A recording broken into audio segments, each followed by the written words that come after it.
So guys, welcome back. Thought I'd bring you along. I've got a few errands to run. Thought I'd be a bit different with the weather not being very good, so I thought I'd be in the car instead. So yeah, today's video is going to be 5 things I don't like about my car. Number 1 is the turning circle on these things. The steering angle is just terrible. I've been in buses with better steering than this. It's not so bad, but when you're in car parks and like quite tight car parks, it really makes you struggle a little with the turning radius of this car.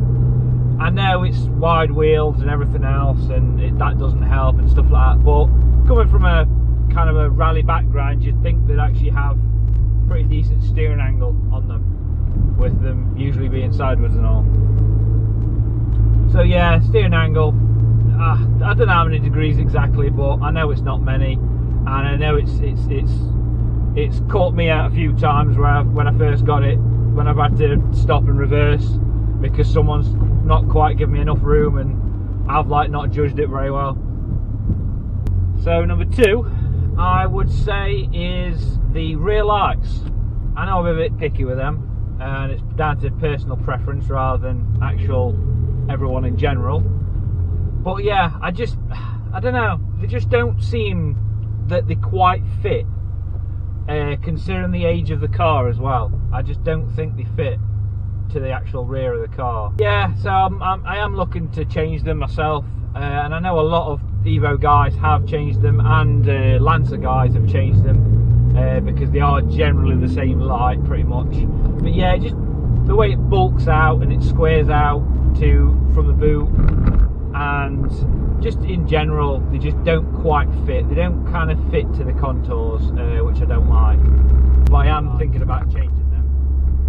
And actually in general, the front headlights as well, but that's not so much the look, because they are projectors in these. I know Americans, I think they actually get the old reflective housings in theirs, so it's not as bad, but it's more the actual, almost the light gap you get from the actual way the bumper goes round.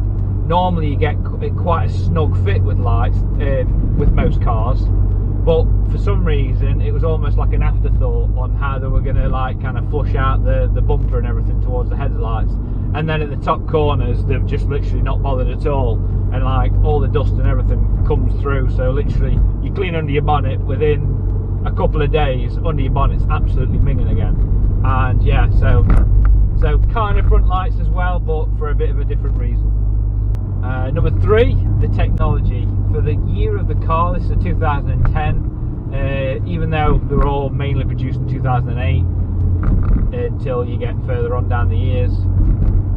But it's just the technology. It's like, to plug into my phone I need to have an aux cable, which is placed pretty nicely, but why didn't they just have a USB port or a proper Bluetooth pairing system on the head unit? But it's like, I had all these in my old car, you know what I mean, and it's just, you just expect a bit more, you know what I mean. It's like, I bet if you got a BM of the same year or an Audi or anything like that, you would probably have them features. Geez, I bet a Ford probably would have them features. So yeah, not having a USB port and not having Bluetooth pairing so you can play music through your phone onto the stereo.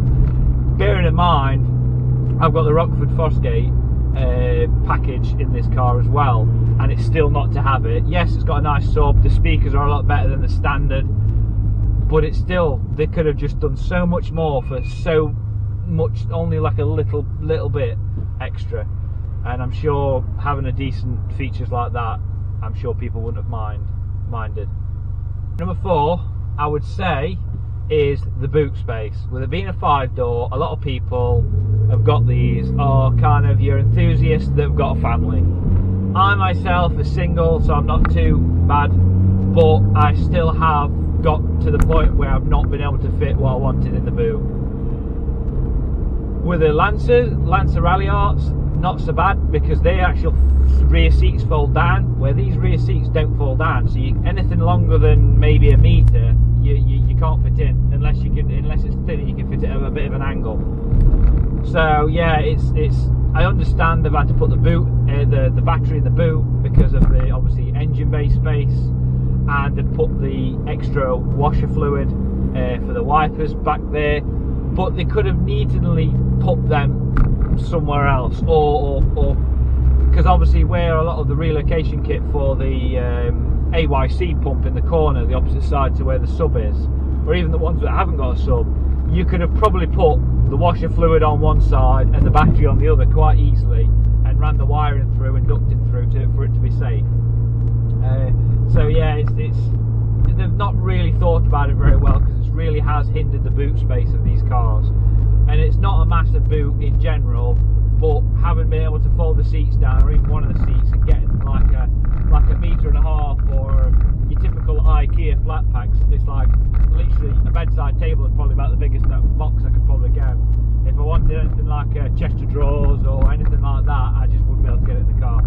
And obviously it's a bit of a pain, because a lot of people use these cars as the dailies and as a general car like you would. And obviously you could buy a Ford, a Volvo, BM, and even they would have adequate boot space, where they've kind of hindered the EVOs with where they've located the battery. And so that's a definitely down point on my point of view, for sure. Because I do tend to use my car as like a van almost some days. So I did it with my other car as well. My Golf was the best one, because that thing, oh god, it was like a TARDIS, that thing was. Number 5 would definitely have to be the interior. I'm not usually complain about the interior all that much with cars, and I'm not big into luxury stuff, and it is sort of your typical JDM kind of look. But for the age of the car, they've really cheaped out on the plastics. It's like they've not really kind of designed it all that well. They could have done a lot better in my eyes, definitely. Oh, come on, get over. So yeah, it's definitely a down point on the car. You can do a lot to spruce it up. Like I've put carbon fibre on this. I'm probably going to do the rest when I got time.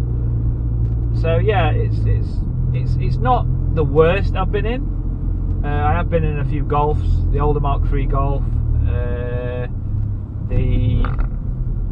the older Fiestas. They tend to not be brilliant with the interiors, but as soon as you go Audi, BM, or anything like that, even Seat wasn't too bad.